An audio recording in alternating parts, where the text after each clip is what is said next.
ორაგულზე თევზაობა უბრალოდ ჰობი არ არის. ეს ნამდვილი ლტოლვაა.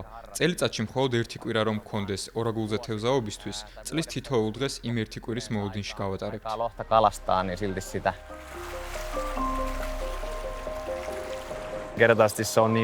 ორაგულის დაჭერა ძალიან ძნელია, რთულია მისი ანკესზე წამოგება. ამ ჰობის ყველაზე საინტერესო მხარე ეს არის.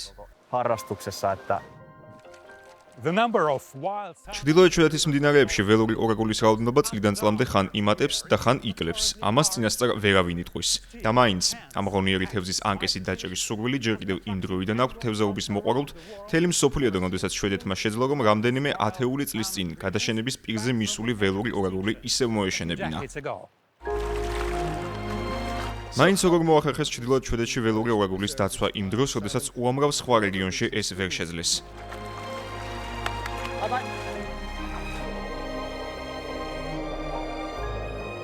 ნორბოტენის საგრაფო შვედეთის ვრცელი, მეჩხეთ დასახლებული ტერიტორიაა, სადაც რეკრეაციული თევზაობა მხოლოდ გასართობი არ არის.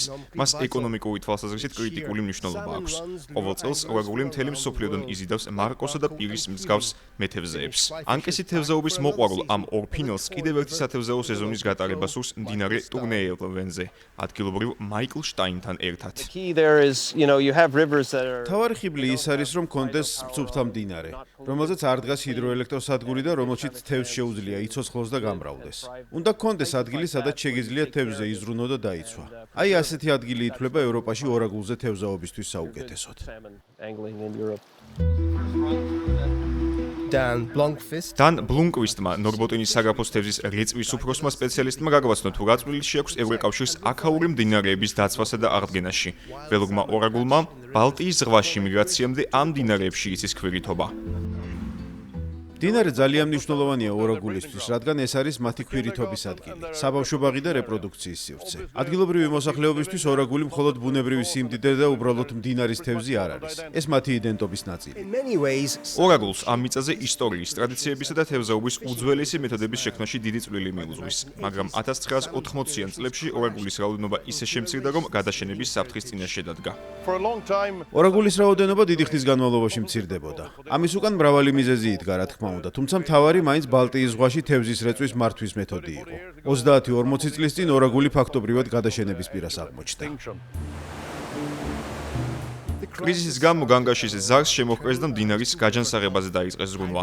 თევზის მიგრაციას ყველაზე მეტად ჰიდროელექტროსადგურები აღკოლებს, თუმცა შვედეთში ჰიდროელექტროსადგურების მმართველები ცდილობენ შეარგბილონ ეს მავნე გავლენა. მიგრაციის სეზონზე სადგურის თანამშრომლები კაშხალში მოზრდილ ორაგულებს იჭერენ და მილებში სვამენ, რომლებითაც თევზი ქვირითობისთვის დახურულ თევზ საშენში შედის. პატარა ლიფსიტები თევზ საშენში იზრდებიან და ზრდასრული თევზი ისევ მდინარეში ბრუნდება. ამას სრულყოფილ გამოსავალს ვერ დაარქმევ.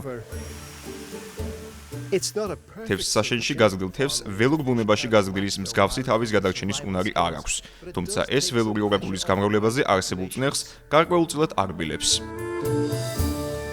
აშკარაა, რომ ასე გაზრდილ ორაგულს ველურის მსგავსი ბიოლოგიური ღირებულება არ აქვს, მაგრამ მათზე თევზაობა შესაძლებელია. ამიტომ რაღაც მნიშვნელობა ნამდვილად აქვს, რადგან რაკი მათზე თევზაობა შესაძლებელია, ველურ ორაგულზე ეს წნეხი მცირდება. ნორბოტენის მდინარეები ერთი შეხედვით კამკამად ჩანს, თუმცა ეს ცხრუს დაბეჭდილებაა. ხეტყის გადაზიდვით დაკავებულმა ადამიანებმა ამ მდინარეებს კალაპოტი შეუცვალეს. ხეტყის დაცურების მიზნით მდინარის ზოგიერთი მოხვეული ადგილი გაშალეს, მისი ფსკერი კი მოასწორეს. ორაგულით სავსე ქვირითობის ადგილები ხეტყის გადასაზიდ უსიცოცხლო არხებად იქცა, რომლებიც ორაგულის რთულ სასიცოცხლო ციკლში უხეშად იჭრება. ამჟამად უკვე ცდილობენ მიყენებული ზიანის გამოსწორებას. მდინარის აღმდგენი ჯგუფები წყალში დიდ ქვებს აწყობენ, რათა თევზისთვის აღარ გინონ ისევ იდეალური პირობები, მაგალითად სხვადასხვა შენაკადი, წყლის სიღრმე და ჟანგბადის დონე, რაც ორაგულს მდინარეში ცხოვრების პერიოდში სჭირდება. ეს სამუშაოები ევროკავშირის მიერ დაფინანსებული პროექტის Triva Life-ის ფარგლებში მიმდინარეობს. ჩვენ უკვე გვაქვს შედეგი ზოგიერთ მდინარეში, რომლებიც 2017 წლის შემდეგ აღვადგინეთ და ახლა ამ მდინარეებში ორაგულის ლიფსიტების რაოდენობა რამდენიმე ასეული პროცენტით მეტია, ვიდრე მანამდე. ასე რომ აღდგენითმა სამუშაოებმა ძალიან დიდი გავლენა იქონია ველური ორაგულის გამრავლებაზე. Another key to salmon recovery. ორაგულის გასამრავლებლად კიდევ ერთი საკვანძო ფაქტორია თევზაობის მენეჯმენტი. ადგილობრივ მდინარეებზე უკვე აღარ არის კომერციული თევზჭერა, რეკრეაციული ანკესით თევზაობაც სწრაფად იზღუდება, როცა საჭიროა. გლენ დუგლასი უწევს ზედამხედველობას მდინარე რონეელვენს. ამ სეზონზე წყალქვეშ დამონტაჟებულმა მოწყობილობამ აჩვენა, რომ ორაგულის რაოდენობა საფრთხოდ შემცირდა. მიუხედავად იმისა, რომ შუა ტურისტული სეზონი იდგა, ადგილობრივმა მმართველმა ასოციაციამ თევზაობა სრულად აკრძალა. Very few for this time of year. There's basically no fish in the river. წელს სეზონზე ძალიან ცოტა თევზია. მდინარეში თევზი ფაქტობრივად არ არის. ტრაგიკული მდგომარეობაა. მრავალი წელი საქმე ძალიან კარგად მიდიოდა, მაგრამ შარშანდა წელს მდინარეში თევზი არ მოსულა. ორაგული არ გვინახავს.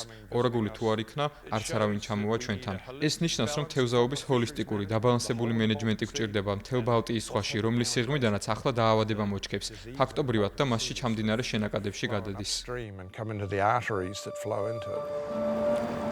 ბალტიის ზღვას უამრავი პრობლემა აქვს, მათ შორის დაბინძურება და ჭარბი თევზჭერა, რომლებიც საფრთხეს უქმნის ორაგულს. მდინარის აღდგენა ნამდვილად კარგი საქმეა, მაგრამ საკმარისი არ არის. ამ ბუნდოვანებას მთელ ადგილობრივ ეკონომიკაზე აქვს გავლენა და საფრთხეს უქმნის გარკვეულ ბიზნესებს, მაგალითად მდინარე კალიქსეელვენის პირას მდგარ მეთევზეთა სასტუმროს. 2010 წელს ახალი რესტორანი ავაშენეთ, რადგან ორაგულის რაოდენობა ძალიან გაიზარდა, თუმცა წლევანდელი და შარშანდელი წელი არც ისე კარგი გამოდგა. ორაგულზე თევზაობის მსურველებს შეუძლიათ 1 წლით ადრე დაჯავშნონ ადგილი და აქ დაბანაკდნენ, მაგრამ თუ კი ორაგული შემცირდება, გააუქმებენ ჯავშანს და სხვაგან წავლენ, რადგან ორაგული ძალიან მნიშვნელოვანია მათთვის. მდინარე კალიქსეელვენის ჩანჩქერზე მიგრაციის უძველესი მარშრუტები თანამედროვე ტექნოლოგიასთან იკვეთება. თევზის კიბე ორაგულის მდინარის აღმასვლას აადვილებს, ხოლო მასზე დამონტაჟებული მაღალტექნოლოგიური კამერა აქ გასულ თითოეულ თევზს აღმოსხავს. თევზის რეწვის სპეციალისტები ანალიზებენ ამ კამერის ჩანაწერს, რათა განსაზღვრონ არხში გასული თითოეული თევზის სახეობა, სქესი და ზომა და ძალიან მნიშვნელოვანი მონაცემთა ბაზა შექმნან. ეს ბაზა თავის მხრივ ბალტიის ზღვაში თევზჭერის მენეჯმენტს აძლევს სწორ მიმართულებას. From record highs to sudden drops. ბოლო წლებში ორაგულის რაოდენობა მკვეთრად იზრდებოდა, თუმცა კლების წლებშიც ორაგული უფრო ჯანმრთელი იყო ვიდრე 80-90-იანი წლების კრიზისის დროს. აქაურების საბოლოო მიზანია შექმნან ისეთი პირობები, რომ ველური ორაგული ნორბოტენის საგრაფოში საბოლოოდ გამრავლდეს და მომავალ თაობებს გადაეცეს.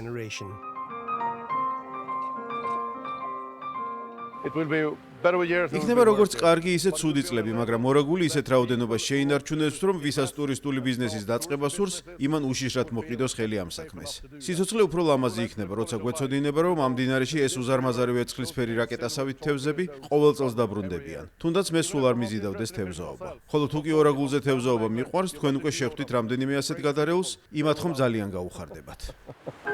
ევროპის მდინარეებმა მხოლოდ 50 წელიწადში მიგრაციული თევზის სახეობების 93% დაკარგეს. თუ მდინარეებს ისევ გავაჯანსაღებთ, ეს ფარფლებიანი მოგზაურები შესაძლოა შინ დაბრუნდნენ.